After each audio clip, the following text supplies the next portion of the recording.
So this session is to go over Yellow Book, the Government Accountability Office Yellow Book update for 2018, which was issued in July of 2018.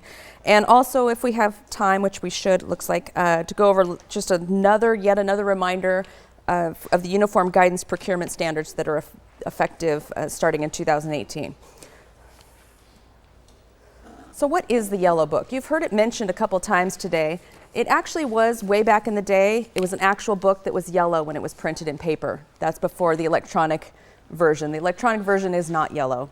It is just a guide that is, it's commonly referred to as Generally Accepted Government Auditing Standards, or GAGAS, and it provides the foundation for government auditors to lead by example in the areas of independence, transparency, accountability, and quality through the audit process. So with that, it strengthens the framework for high-quality government audits. It is designed to help us, it leads us, it tells us what we're supposed to do. Pulling the mic down, getting the signs, okay.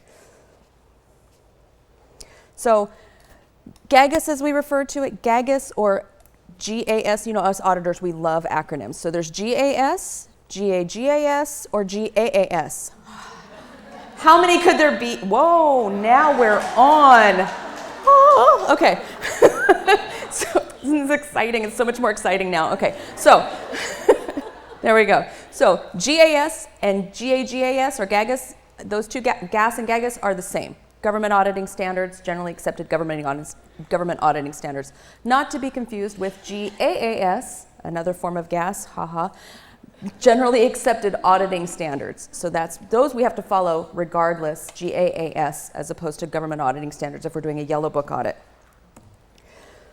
So the effective date for the new Yellow Book that was issued in July, it supersedes the 2011 version. It is effective starting with fiscal year-end audits of 2020, so it's those audits that end on or after June 30, 2020, or calendar year audits of 12/31/20 as well.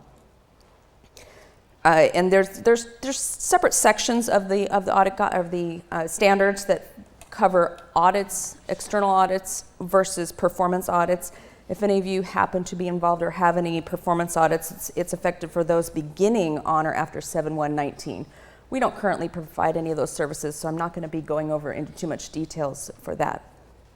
And there is an early implementation of the new standards is not permitted. That's usually the case when it comes to the Yellow Book. It's this date, from then forward you follow those rules. There's no option for early implementation. Significant changes from the old Yellow Book as it was 5 minutes ago to today's version. It includes 5 significant changes. The first 3 include a new format that clarifies the requirements from the application guidance. The requirements, they're put in boxes. Pretty straightforward. Boxed information, they're your requirements, and then the application guidance, how to apply that. The information is included below that. The most important piece to it is the understanding and the update to independence requirements for auditors who prepare the financial statements for their audit clients. That's one of the key components of the new Yellow Book, is to understand the independence and what can impair an external auditor's independence. And then the third revision here is about peer review. Those of you don't care about that. That's when we get audited. Our work papers get reviewed every 3 years and reviewed by an external or a third-party peer reviewer firm that looks at us and makes sure we're doing what we should do and keeping up with the standards. So the other 2 significant changes, there's new guidance on waste and abuse as defined under government auditing standards, and I'll go over that on a few slides later. And then updated internal control guidance for performance audits. Again, it's another significant change, but I'm not going to go into details today. So you might think, why do you care? These are auditing standards. We're not the auditors, we're the auditees, right? But the reason that you care, or why we want you to care about the new Yellow Book, is because there are certain assurances that we have to obtain from management. Yellow Book is applicable when you have a single audit, compliance audits, you have to obtain a Yellow Book compliant audit, so you're responsible for complying with the underlying laws, rules, and regulations that a particular agency has imposed upon you. And something else that that we have to look at is whenever it's a GAGAS audit, we have to ensure when we prepare the financial statements that you as management have the skills, knowledge, and expertise to accept the results of the audit, review the audit, and I'll go into details on that in a minute. So types of GAGAS engagements include, and so you can see that it's broken down into 9 chapters, the yellow book is, and those requirements for financial audits are oops, I'm pushing things up here. Financial audits are included in chapters 1 through 6, attestation level engagements, which include review, agreed upon procedures, that would even cover when we do the appropriations limit. That's in chapters 1 through 5 and 7, and then performance audits, which again, I'll give my disclaimer and I won't go into. So who uses a GAGAS audit? Why do you need it? So the auditors might be required to perform a yellow book audit because other auditors and audit organizations that audit governmental entities that receive government awards, and other entities use this information. And when does it apply? So the yellow book applies whenever you have a single audit. If you have a single audit, federal award programs, and you're required to have a single audit, you automatically have to obtain a yellow book audit. You need that compliance opinion on internal control over financial reporting, and then the single audit also comes with a couple of other audit opinions. So the Single Audit Act, and as included in the Uniform Guidance as well, requires those auditees to have a yellow book audit. Then there might also be some other laws, rules, and regulations that require a yellow book audit, other compliance type audit reports, like your MTC or TDA grants, when you have that separate compliance report that has a separate compliance opinion. Those are the types of audits where you're going to see the yellow book. And then it might also be, you might not receive any federal funding, but you want that compliance opinion in your financials, included as part of your financial audit, and so you're going to request what's called a yellow book audit. So the auditors dig a little deeper when it comes to laws, rules, and regulations related to contract compliance and grant compliance and things like that. So what are the auditor's responsibilities? Yes, I'm going to tell you more about what we have to do before I get into what you have to do. So some of the requirements, again, they're easily identifiable in the yellow book. They're boxed for visual purposes here. And then, so there's the unconditional requirements are the musts. Those are considered unconditional. We must do those. Then there's the presumptively mandatory items, which are should. You should do it, but it's presumed that you're going to, we being the auditors, are going to comply with that requirement. And so what we have to do, anytime we depart, so here the yellow book sets down a set of requirements, what we have to do to maintain independence and all this other documentation and the different components of the yellow book. But what do we have to do? If we want to depart, we don't think something's quite applicable specific to that client, whenever we're going to depart from a yellow book requirement, we have to document in our work papers why we're departing, but we still have to comply with the, what's the word I want, the general requirement. I'm not quite saying it right, but the gist of the requirement, even if it's not particular, we can't ignore them, is what I'm trying to say. And so we have to have an understanding of the requirements and the application of guidance and apply it appropriately. So specific to financial audits, we're also required to, it details ethics, independence, and professional judgment. They can't dictate our professional judgment, but we have to document our judgment. Competence and continuing professional education. So we have to be competent. Hopefully we are, but you can't guarantee that. But that also means we have to assign competent staff collectively on the audit. Quality control and peer review, again, you don't really care about that, but that's on our side. It sets the standards for what we're required to have completed each year. And because we have to have quality control and peer review externally, but we also have our own internal. You might hear us call it the second partner review, or we used to have an acronym, we called it a QAR.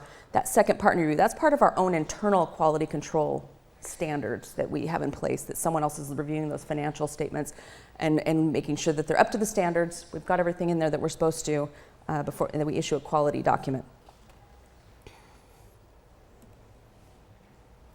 So independence, this is one of the key components of the Yellow Book audit. The So as your external auditors, we have to adhere to the AICPA, and we're CPAs, we adhere to the AICPA Code of Professional Conduct, which also dictates us being independent of our audit clients. So the AICPA Code of Professional Conduct has 7 components of independence and different threats. They're broad categories of potential threats that could threaten our independence. The Yellow Book has 7, also has 7 categories of threats, but there are only 5 that overlap between the two. And again, one is more broad categories, ideas, and when you come to the AICPA code versus the Yellow Book is pretty specific, but still there are categories. There are different threats, such as we can't be part of we can't participate in management's decisions. You know, we might propose an audit adjustment, but it's for management to decide whether that audit adjustment is appropriate and should be posted to the general ledger. We're not going in posting things to your general ledger unabated. If we're not making management's decisions, we're not part of your decision-making process, we're not implementing any recommendations, that's for management to make those decisions. And so each threat that we identify has to be evaluated and then safeguards put in place. And there are additional provisions for internal auditors. They may be, as Anne Marie had spoken about earlier, internal auditors may be independent for certain projects, but not all, and they're encouraged to not only follow those internal auditor standards, but also encouraged to follow GAGAS standards as well. So one of the, I'm not going to say most important, even though I just said it, there's another, what are the more critical? The critical piece when it comes to independence and threats to independence are when auditors provide non-audit services. And whenever we provide a non-audit service, something outside of the audit, we have to ensure that we are assessing the client's skills, knowledge, and expertise to accept responsibility for that audit service. It can't be our responsibility. We can never accept responsibility. And so if we can't document our consideration of management's SKI, we have to talk with management. Is it something that they can obtain by bringing in a third party, you know, contracting with someone else to provide that skills, knowledge, and expertise to accept responsibility for the service? And if not, then it might impair our independence. And so that might be a threat that you can't overcome. So examples of non-audit services including preparing accounting records. Again, us proposing an audit adjustment isn't preparing an accounting record. We're not posting to your general ledger. But if we're providing, you know, that's if we have the accounting services side of the firm that can provide accounting services to entities, we can't also be the auditor for that entity in that same period in which we were providing the accounting services, because we might be preparing accounting records. We can, a non-audit service includes internal audit assistance, internal control evaluations. Now that's not looking at the internal control as part of our normal audit process. This is different than that type of process. Information technology services, certain ones we can't house your IT systems, house them on our own server and then be your external auditors as well. That can impair, that's a non-audit service. Any of these could impair independence. There are safeguards that may or may not be able to be applied. Appraisal, evaluation, and actuarial services, we don't have to worry about that. We don't provide that service, so that's always one of those easy ones to mark off on our list, because we have to go through this list of non-audit services and document on each client whether we provide anything along this, you know, down this long laundry list and whether we do. But the big one that's the big issue is preparing the financial statements. So some of you might hear chatter every once in a while, oh, the auditors eventually aren't going to be able to prepare the financial statements, because every time the new Yellow Book comes out, there's a tightening down on what exactly the auditors can and cannot do. And when the draft came out a while ago, the original thought was that it was going to be something the auditors could not perform anymore, but then it was not. The new draft is the same, or the new Yellow Book is just as it was before, with just a little bit more documentation. But that creates, in the Yellow Book, it says that whenever the auditors prepare the financials, which I'm sure we do for a number of you, it creates what's called a significant threat to independence. So there's a little more documentation, a little more Q&A we have to do with the client to make sure that, again, that SKI, as we call it, skills, knowledge, and expertise, it can't just be something we think you have. We actually have to document why we think you have it. Okay. And I have, you know, I'll be honest, I've had to have the hard conversation with clients in the past where you have someone that comes in as the new finance person and doesn't have any governmental experience. They may have audit experience and may know how to read financial statements, but not government financial statements. And to have that conversation of, what is your background? Do you have the skills, knowledge, and expertise? Yes, they know debits from credits, but they don't know what goes into the financial statements. And so it's a hard conversation. You don't want to tell someone they don't know their job, and that's what it comes across at. But if you provide the audit standards information to them, then they can understand what direction you're coming from and why you're having this conversation. So it actually came out to be a positive conversation in that case. So related to non-audit services, so this is any non-audit service that an auditor provides. The auditor should obtain an agreement from management that management's going to assume all these assumes management's responsibilities, oversee the services and assign appropriate personnel to do so. And how do we do that? We do that through the engagement letter. The engagement letter has all the language in there, and by management signing the engagement letter, that's accepting responsibility for all of these bits and pieces. And again, we do this through the engagement letter, also document the understanding and those charged with governance about the objectives of the non-audit services to be provided. So we're being specific, what we're providing, what we will do and what we will not do. And again, any the audited entity's acceptance of the responsibility for providing that service.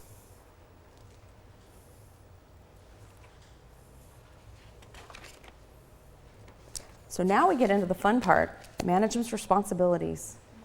This is your side of the table. So this is why we're here today. So all that other part, that's on us. That's that part of the yellow book. That's if we don't follow these rules in the yellow book, we might miss, and it might be an impairment of our independence. We have to document, consider all of the threats, and get to a place where we can conclude that we are independent of the client. And again, that's something we have to do every year on every audit. It's not just a once per contract. It's every single year. We have to look at these things and document on our side. So why we're telling you this, why do you care again, is because part of the yellow book, again, when you're a government entity having a yellow book audit, you're responsible to have the sufficient personnel to oversee and approve and accept these non-audit services. You're not required to be an auditor, but what the expectation is that you could review the financials or whatever the non-audit services. It doesn't always have to be financials, but that's the easiest one that we provide as your external auditors, is that you can look at that and you can tell if there's a material misstatement or a correction that needs to be made to the report. You're able to recognize that, and that's by doing that. And so sometimes you might not realize that you are demonstrating your ski just by giving us changes to the financial statements. That understanding and seeing the changes and seeing corrections for what went from your GL to the draft financial statements, and being able to recognize corrections and things like that. That is demonstrating your ski sometimes. Sometimes it's as simple as that.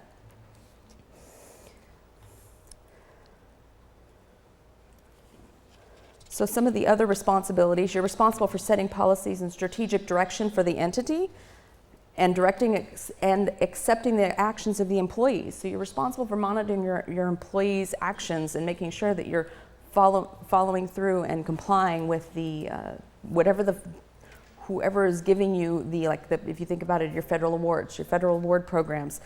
You're not just required to, comply with those grant agreements. It's internal controls as a whole, everything that feeds into complying with those laws, rules, and regulations.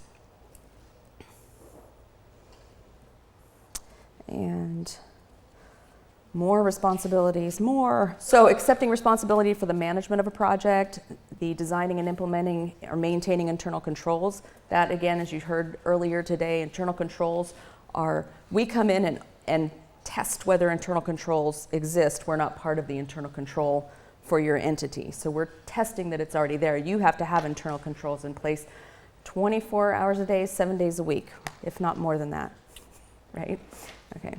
And then you have to develop a performance measurement system when that system is material significant to the subject matter, whatever the subject matter may be.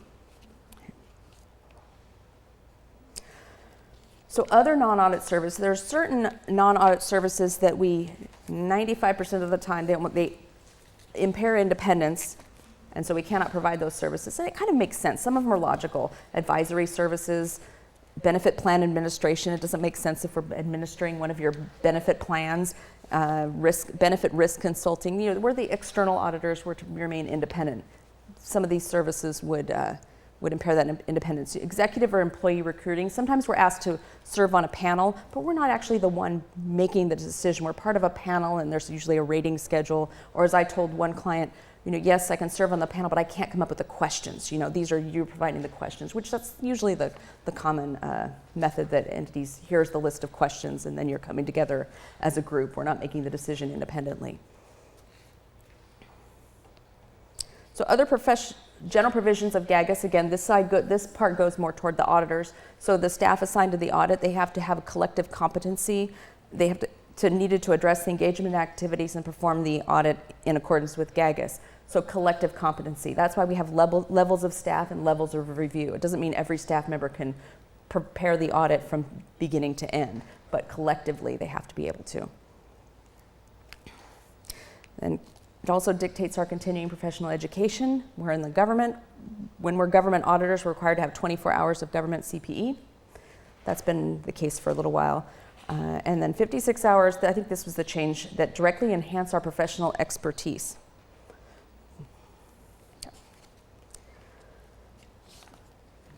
So when it comes to standards for reporting and financial audits, we are required to make inquiries of management. Even on the audits that aren't Yellow Book, we're still going to make inquiries of management. There are some auditing standards that overlap and some that do not, and some that we see as beneficial regardless of whether it's a Yellow Book audit or a non-Yellow Book audit. And so that's why we're going to ask questions about previous engagements, you know, prior findings, are there any investigations or legal proceedings going on, letters from regulatory agencies. Remember, we're the financial auditor, so we're asking for financial impact type things. We don't need to know that every little I is dotted, but if it's got a fine fee or a disallowed cost, those are the types that we're asking questions about. Yes. Before we keep going forward, just curious, out of the non-audit services, is there a time period between, so let's say if we wanted advisory service or internal control, or a business consulting for our internal control, is there a period between when we ask the names for it and then when we can engage the audit? Usually you're asking for a service during a certain fiscal year, and so it's that particular fiscal year. So we couldn't be anything that we were involved with during that year. There would have to be the next fiscal period. So if we did something in July, July of a year that was for that year, we wouldn't be able to audit until the next fiscal year. Good question.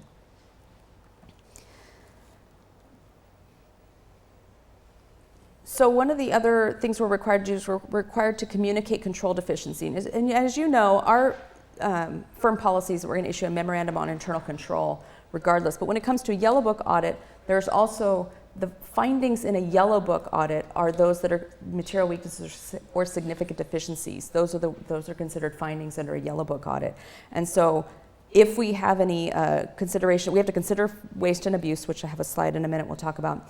And then when you have those findings, that's why if you think about it in the single audit, I'm all over the place. Memorandum on internal control, you're not required to have a management's response in that document. But most of you, when we have a comment, want to include it in the document just by nature of communicating to your counselors or your board that here's management's response. Hopefully you agree with our recommendation, and here's what we're going to do to implement revisions to make the corrections. But for a Yellow Book audit, so that's an option. Yellow Book audit, if we have a finding, we're required to obtain the views of responsible officials and your corrective action plan. And so that's why that's got a little bit of a different format when you think of the single audit report. It's got that corrective action plan format to it, and that's a Yellow Book requirement specifically. So waste and abuse, they're not new to Yellow Book, but the definition, it's included as something we have to consider. So waste is the act of using or expending resources carelessly, extravagantly, or to no purpose. There's a lot of judgment to it, and that's fine. That's what the Yellow Book says. It's left to your judgment. It's if you see something, you have to say something. If we notice something that appears to be wasteful, we have to bring it to the attention. And waste can include things that are not abuse. Again, it's a little subjective there. And abuse is behavior, I'm reading these directly to you because I don't have them memorized here. Behavior that is deficient or improper when compared with behavior that a prudent person would consider a reasonable and necessary business practice given the facts and circumstances. So if someone was having the same transaction but is accounting for it differently under the same circumstances, is one that, one's considered abuse and the other might not be. Again, there's judgment to it, but if we see something, we are required to report on it. So here's where it says, we're not required to perform specific procedures. Again, when the original draft, not that you really care, but the draft of the Yellow Book came out, it was more about specific procedures and you have to look for waste and abuse, and the audit world's going, how do we do that? It's a very subjective term. The wood ceiling at one community center might be appropriate and not at another one. Might be considered waste at a different entity that has a smaller budget. You never know. That's a subjective determination or decision. So other GAGAS engagements include examinations, reviews, agreed upon procedures, and then again performance audits. Any questions before I dive into uniform guidance? So you're all ready to accept the responsibility when we have a Yellow Book audit, sign that engagement letter, sign that representation letter, have the I see a no. Make sure you have the skills, knowledge, and expertise. And I should have stopped a little bit and stopped looking at my notes sometimes. But the skills, knowledge, and expertise, that's something also, how we as the auditors can have the competency collectively. It also is the same on your side. You may have staff accountants, this person looks at the debt disclosures, this person looks at the capital asset disclosure. You can also disseminate that, we have that at the clients where collectively the client can have the skills, knowledge, and expertise because you have your individual, they know their piece. I have one client that contracts for someone to look at their successor agency disclosures each year because that's not something, RDA is it's dead now, so not everybody knows the rules, and you don't need to learn the rules when it's going away, right? So use someone that does have that knowledge to know whether the transactions are being disclosed properly. So uniform guidance procurement. So this is just a reminder, refresher. It's already come and gone because hopefully this is all past information for you because it was already effective. It was effective for July 1/18 for fiscal year ends and January 1/18 for calendar year ends. So the grace period for implementing the procurement standards under uniform guidance has come and gone. So you have to have implemented these for any federal award contracts let under federal award grants, right? So any federally funded contracts have to use the procurement standards from now on. So the procurement standards start with a series of musts. These are musts. These are you, this side. So the first part, Yellow Book, us, with some you. This is all you. So this is what we're going to come in and test for compliance this year with the single audits this year. So the musts include, you have to use your own documented procedures. It can't be, well, we kind of have a policy, somewhat informal. No, you have to have policies in place, policies and procedures, and they have to be documented. You have to maintain the oversight of all of your contractors when it comes to the federal awards. And notice, I put in italics here, written standards of conduct. This is the one that I think, some of the entities naturally, some clients say, oh, our purchasing policy already complies with the standards because we have some language in it that says we will comply with all federal regulations. And that could be true, but you still have to want to make sure you're getting all these little nuances, like having the written standards of conduct covering conflict of interest for employees involved with the selection, award, and administration of contracts. You want to make sure that your conflict of interest policies are covering this component as well, including any disciplinary actions for if they violate those standards. And then you want to avoid acquisition of unnecessary or duplicative items. So again, this is with federal awards. Not that you shouldn't try to not obtain things duplicatively all through the year, but especially for federal award programs. So then it's followed by a series of encouraged provisions. So you're also encouraged to use inter-entity agreements. Again, if you think about these are federally funded purchases of property and services, so the feds want you to save money whenever you can, right? Use the most cost-efficient way. So if you can use state and local intergovernmental agreements. That's great. And I don't know, has anybody ever used the federal excess and surplus property, use of federal excess and surplus property in lieu of making new purchases? Has anyone ever used? I didn't think. I said it must be more of the federal level rather than, or maybe the county level rather than local. Pardon? Police departments could be. Yes, that's true. If they're administering the trust for the asset seizure, is that what you're thinking? Could fall under that. Oh yeah, I guess could fall under there.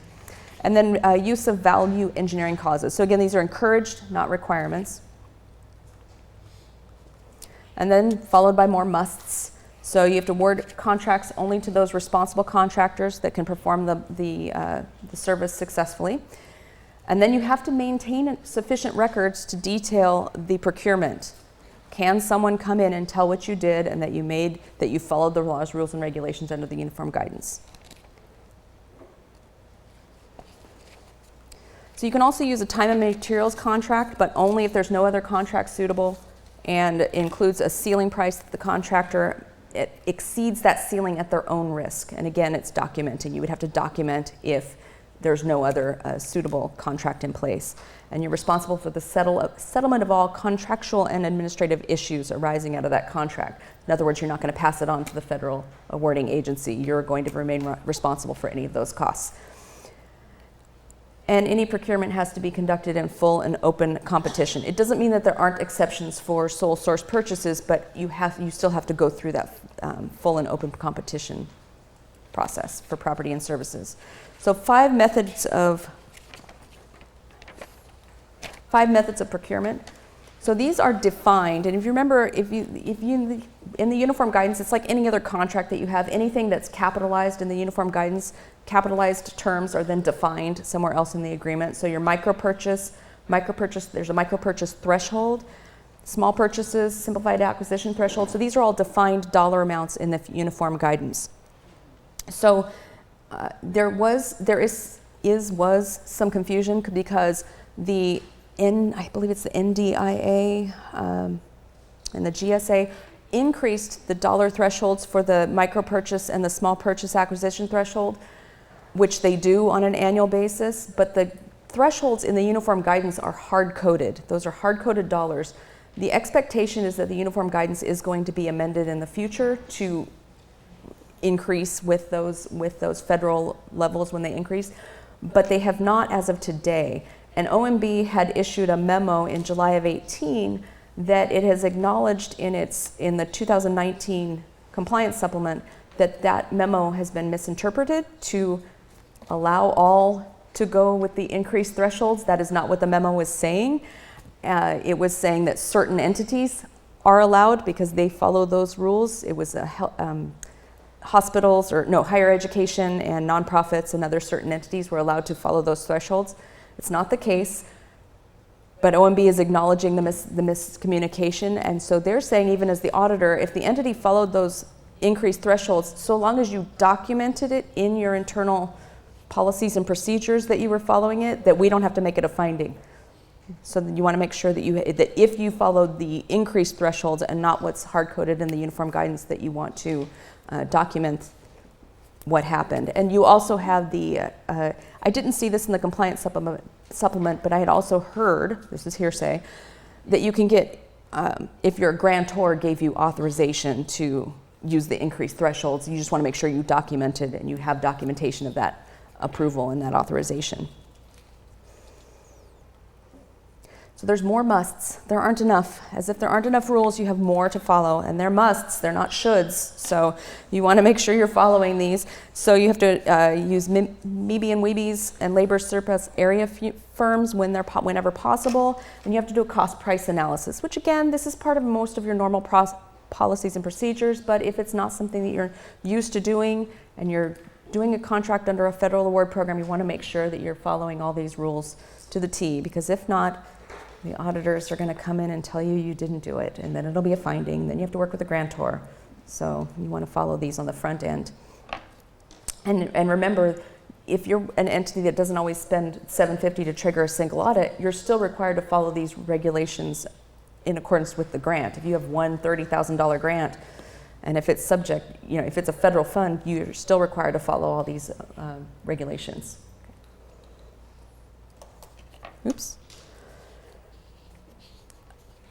And more, negotiate a profit as a separate element for any no price competition contract. So it's just detailing. You think about, this is all about detailing what's the ultimate goal. The ultimate goal is to get the project done, fulfill the needs of that federal award grant at the lowest cost possible. They don't always want you to spend every dollar. And so that's save the money, negotiate a profit as a separate item, when there's no price competition and any time when there's cost analysis performed, and make sure you're documenting. Document.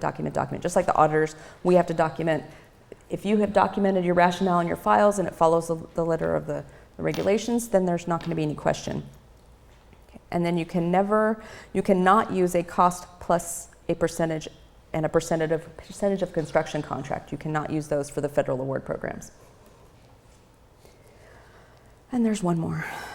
So you can't have enough of the must. So the other important provision is that any of your contracts that are funded with federal grants, you have to include the provision that the applicable provisions from the uniform guidance for non-federal entity contracts, basically saying listing out all of those federal requirements that they need to comply with certain regulations related to the uniform guidance.